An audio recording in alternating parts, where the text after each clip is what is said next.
welcome back to House of Animation. Our front doors are always open like massive prostitutes, so do come on in as we talk about all the animation. I can't remember the intro. It's been months since we've done this.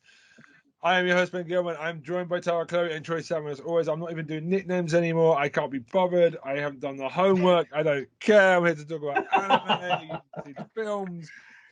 And as you know, Tara Chloe is misbehaving as always. I'm just going to ignore her. She's got visual stuff. This should be a video podcast. Then you would get all of that flavor. Maybe we have to do that one day. Hope you're well. Today, we're here to talk about 1994's classic, as I say in bunny ears, The Lion King. Classic Lion King, baby. I mean, we've said this before. I think we've covered most of the hot 90s before. Yeah. Now, Disney's 90s run is undisputably like the hottest streak of animated studio outside of Ghibli's ever had. Yeah. It's like a who's who. Lion King is in there. Lion King is literally it's a great musical. It's like in the West End now. Its legacy is massive because there's a musical, which is brilliant. I've seen that. Good musical. Really good musical, by the way. Simba is everyone knows the plot to this film. I don't even have to talk about the plot. When it's a movie as big as this, that everybody adores, we're not going to talk about the plot because we've been here. Yes. There's just some films you don't need to do the plot of. Because literally, I think the whole world at this point has seen Lion King at this point. Yeah, it's like when we get to Bambi or Peter Pan. I don't need to tell you the plot of the movie. We've got here. So, I mean, I've rewatched it. I've kind of got new insight into the movie. I mean, it is massive. It's got Phil Collins, which is always a bit of a problem on the soundtrack, but hey, it's not a bad song. Phil Collins is not great. Phil Collins is a legend. Come on, Ben, don't do that. I mean, the monkey on the drums for the Cadburys did better than Phil Collins ever did, bro. That's more talented than Phil Collins. Come on now. Dun, dun, dun, dun, dun. I mean, he was better in Grand Theft Auto, Vice City Stories, like in that Grand Theft Auto game. Vice City game. Good on him. I always get Phil Collins and Bob Hoskins mixed up. Oh, so it's easy to do, I guess. It's easy to do. Yeah, because they're very similar. So, like Bob Hoskins is like the American Phil Mitchell, not Phil Mitchell, Phil Collins. Can you imagine Phil Collins? Phil Mitchell in Lion King. You what, Simba? You want to do some crack? Sorry. Just him throwing whiskey bottles at the cast of Lion King. I want to see that movie. Oh my god. Right. But anyway, so how is everyone? How is? Yes, I'm doing good today. You know, just got my hoodie on. I was literally about to bounce. We were waiting around. We were saying, "Hey, we're gonna do it today. We got it done. We're here. We're gonna do the animation together." You know what I'm saying? I'm loving this one. We've got Lion King up first. Let's go. I'm ready. Due to scheduling, we've held off on one episode. So it most probably feels like the last episode is the first one that we've recorded in a while. This is the first time we've recorded it in 3 months because it's the side show of the syndrome. We don't record this a lot. You know, it's the least, it's important, but it's in our spare time when we can fit it in around our busy weekend. So what we are going to try and do is get this back on a little bit of more of a schedule. So Sword in the Stone was like back in October somewhere last year. So if you're listening to these back to back, you're most probably wondering why I'm apologizing for the gap. I'm not in the last one, so now you know. So I mean, my problem with Lion King is I'm just going to go through the characters because at the end of the day, there's no point in talking about the plot because we've been here. Obviously, there's no Disney princess, which is already a change. Yeah. It's obviously a bunch of animals in the leads, which Disney have had great success with in other movies. Simba is a perfectly fine character, like likable, and I like it more. I originally thought when I was younger, Lion King, because it was a bunch of animals, I wasn't very relatable for me. I think this is why I didn't like Lion King when I was younger as much. Timon and Pumbaa, they're still quite annoying. Pumbaa, man. Hey, I mean, like, that's the one thing that hasn't improved with time. I mean, I love Scar more because he's the bad guy. I mean, Tim Allen, let's be honest, plays a great arsehole, menacing. I mean, if you remember in Home Alone 2, right? Yeah. As Yeah, the I know, hotel literally. clerk who Yeah. really hated Macaulay Culkin's character, Kevin. Kevin. Tim Allen? Is it Tim Allen? In the sea cucumber. You're calling Um, Macaulay Culkin a penis. We can't start. We can't start this already with penis jokes. Penis. oh my god. So Yes. Scar is one of the more memorable. I mean, it's real cheese, but it's what Disney films need. Like proper big method acting, like Von Villain. I want to know how it works though, because Mufasa is voiced by a black man, and Scar is in family, and he's a white Englishman, obviously, and it's just a bit of a weird family dynamic there, and a white person is Simba. It's just like a interesting family feeder. No, it's crazy. How they done the dark hair, the scar, the green eyes. I done scar, and then Mufasa. It's like this guy, That James boy. Earl Jones. James Yeah, Earl Darth Jones. Vader. Vader himself. Father symbol. Oh, they should have done that with Scar. I am your father. Just joking. I am your Why father. did they not put that joke in? People would have popped for that. No, Jeremy Irons was Scar. Jeremy Irons. There we go. Jeremy Irons was Scar. Man, The they legend should've- Jeremy Irons. Legend. Who does he play? Scar. Scar's original voice, Jeremy Irons. Oh, it's not Tim Allen. No, Oh, Jeremy well, Irons. it's a Tim Allen impression then. Wow, I feel like an idiot. Mufasa. Should we re-record this podcast? Because I've fucked up. Well, no, no. That's good. But yeah, I just kind of feel. Well, thank you for correcting me. Now I feel like a twat. Yeah, but I feel like Scar. I mean, the bit where the barber Scar, not Scar. There would be no movie if Scar just dropped dead. Yeah, just like The bit where Mufasa yeah, just passes away, it still makes me cry. yeah, that is a moment. That is a moment. Like, everyone loves that moment, man. It's just like so sad, man. Now I'm just sad because it means Timon and Pumbaa are going to come into the movie and ruin it. So, that's the last bit before they come in with Mukuna Matata. Well, I just want to punch them in the face. I mean, in the live action one, they're even more insufferable because it's Seth Rogen. I don't want to watch that movie, but I haven't seen it. I don't want to see it. I'm not watching that. No. But my wife made me watch it. It was not a good movie because it's just Seth Rogen being a stone meerkat. Seth Rogen only does stone. He's only got one character. Yeah, he does. He does. Yeah. I mean, he hasn't got like people go Jim Carrey and Adam Sandler are like similar, but like they've done dramatic roles where they can prove their acting chops. Yeah, they can go out of that, especially Jim Carrey, so they can't even compare them together. I mean, Adam Sandler can do it when he can be bothered, which is not a lot. He normally does it for the easy laughs of money. But like, I mean, that's not talking about Seth Rogen. I mean, the main character, the female leads are almost non-existent. The hyenas are basically they've saw Camel's joke. Whoopi Goldberg, the main hyena. Yes, The and main it's hyena. played with menace in the facial expressions as well. Yes. Like really. As soon as you hear that hyena's voice, as soon as you hear the first hyena, you know exactly who it is. I can imagine Mark Hamill was giving her good how to do animated Joker laughs. Yeah. You feel like Whoopi Goldberg was hanging out with Luke Skywalker just to get down the crackle. You know, the cracking joke. She enjoyed the heck out of it on that set, you could tell. Yeah. I mean, I know you love this movie, Troy, so I'm going to let you talk about it now. But for me, the only bad bit of this movie is Timon and Pumbaa. It always has been. It always has been. No sidekick has ever been more annoying in Disney since. When we get to Frozen, Olaf takes that crown off his head. Frozen. We have to do Frozen at some point, unfortunately.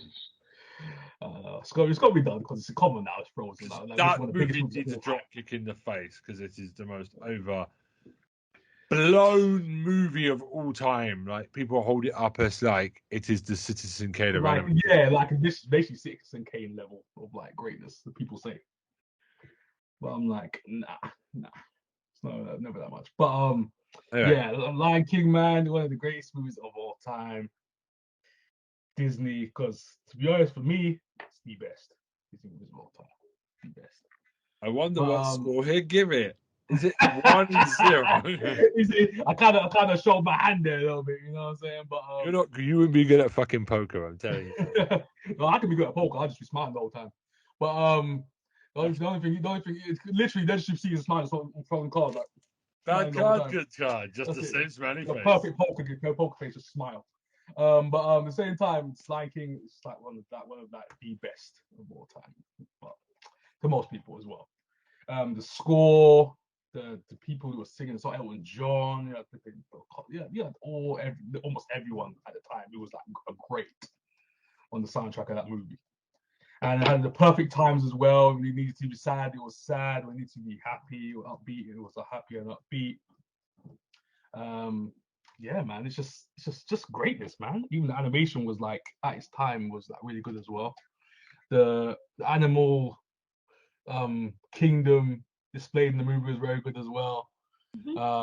Yeah, you had flipping kids enjoying this movie, you had adults enjoying this movie.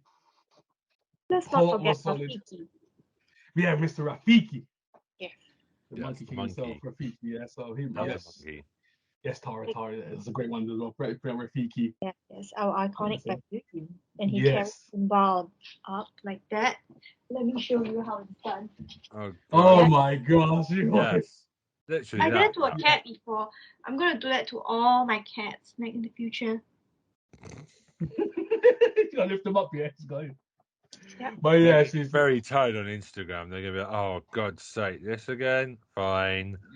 oh gosh, another one. No, Can we talk about the intro though? Because I mean, I know I've taken the piss off camera a bit. Hey, Henya, like we Yeah. don't know what we're saying, neither do we. That type of. But that is like the opening of a Disney movie that always comes to my mind first because it's like a powerful opening.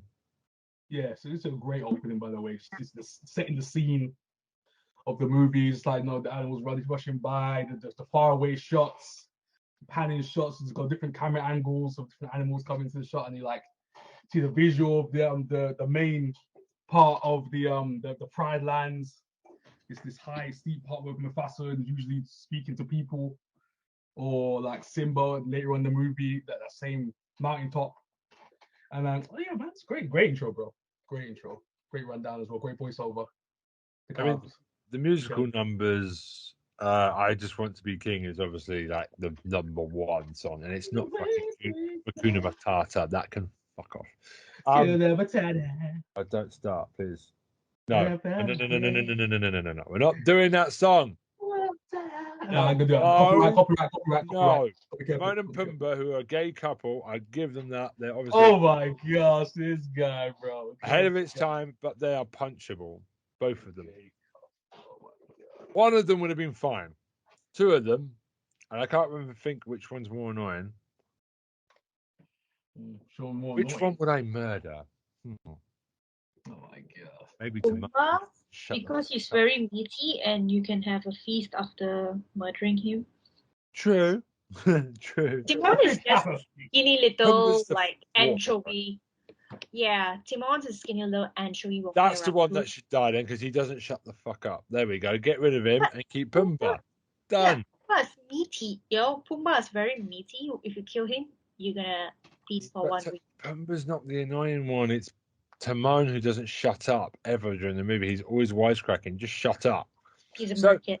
Just kill him. I think the movie's 90% better. That would be better. Just Pumbaa and Simba hanging out. That's fine. Then there's no Hakuna Matata, because Timon wouldn't encourage Pumbaa to be a better person, and we'll all be happier if Timon was dead.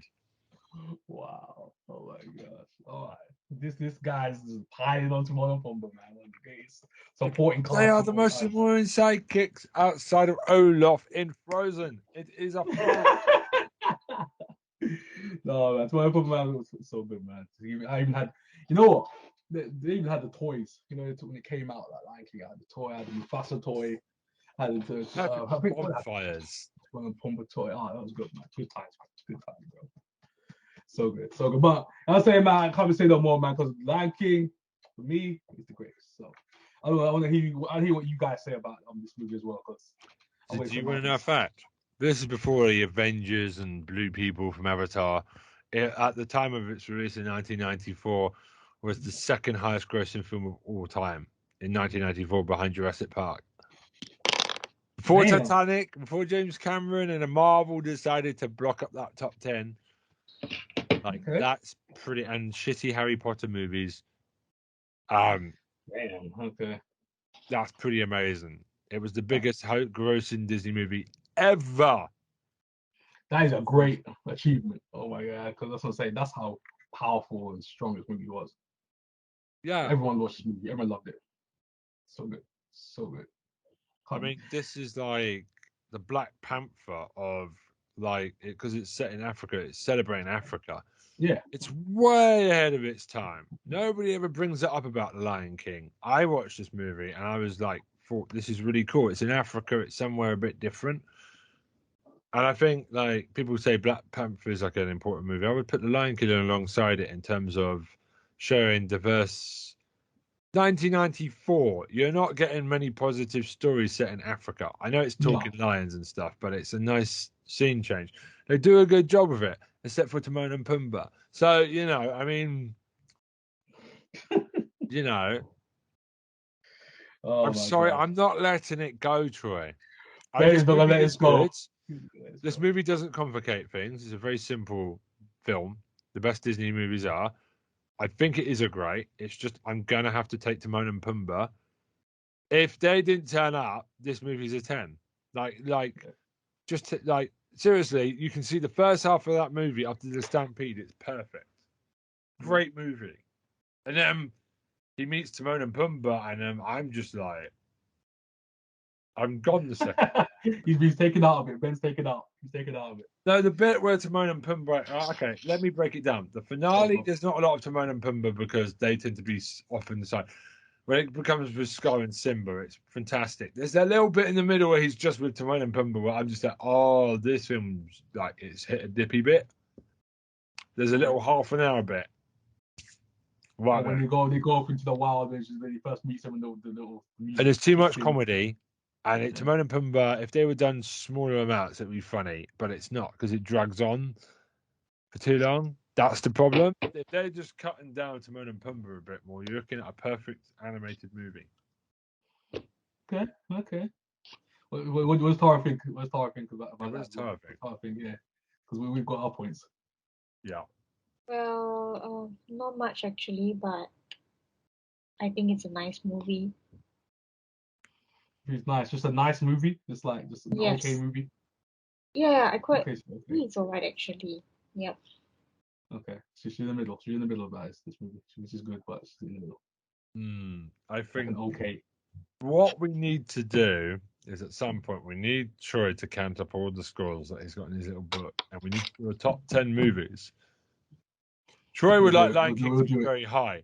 I'd like it to be high, but hey, I understand. But there's two other people voting, so it's going to be interesting. Exactly. Yeah.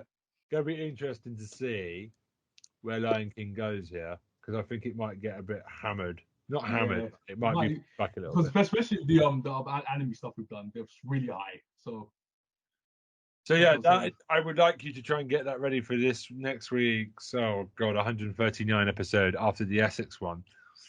Of the previous night. Like, if you could get that ready for 140 2 weeks' time, because I would love to see the top 10 House of Animation movies by top score. That would be fascinating. Let's see what's going on. And you don't tell us until we record, so that we. No, I can say nothing until we record. I say nothing. Right, I think we should score the bastard now. All right. Hey, you already know my score. It's 10 out of 10. Baby. Baby. Tara? Score maybe 8 out of 10. Oh, nice. Yeah, I like it. Yeah. 8 out of 10 as well, because Timon and Pumbaa, I cannot go lower than an 8 because it's too disrespectful to Lion King. Okay. 8.5. I'm going to give it Timon and Pumbaa. 8.5. Timon and Pumbaa. I'm being an adult now. If it was child meat, it would get a 5 for Timon and Pumbaa alone. But I'm a mature adult, and they don't ruin it too much. So it's 8.5. Would have been a 10 if they just not turned up. 8.5. Disney always have to have an annoying sidekick, and it does stop them from being perfect. I think Disney films. Wow. You don't need the annoying twats. Got you. Okay. Abu is the only decent mascot they've ever achieved in Disney, Oh, and Jimmy Abu. Cricket. Yeah, Jiminy Cricket. I love Jiminy Cricket, man. The conscience. This is my conscience. But yeah. That is harsh, but it's true, and you know I'm Damn. correct. Oh, Phil from Hercules. Actually, there's not too many bad sides. Good man. Oh, the Hercules one. Yes. He That's make a a good good one. mutton dish. Tarzan's monkeys. Oh, that infamous scene of that 10-minute thing. Anyway, so What? I talk about Tarzan's monkeys. I just realised they're quite annoying bastards, aren't they? Which monkeys? You mean his gorillas? Those are gorillas, not monkeys. Yeah. Okay, gorillas, but that I bit like where they're them. smashing pots and they go, yeah. It's Oh, just that scene was so annoying. yeah, Oh my the most god. annoying scene I've seen since we've done this podcast of a great movie, and it's just dong da dong dong. It's like this does not need to be here. At least Ikuna Matata is a song about cheering up. At least it's annoying because it's the two twats, but it's like an important lift up. It's Yeah, it's much not a as I uplifting hate song, it, yeah, it's so not it's a good. wasted scene. Yeah. Anyway, so it's goodbye from me and goodbye from these two. Bye from me. No, Makuta Matata out of here before we kick your ass. Goodbye. Bye.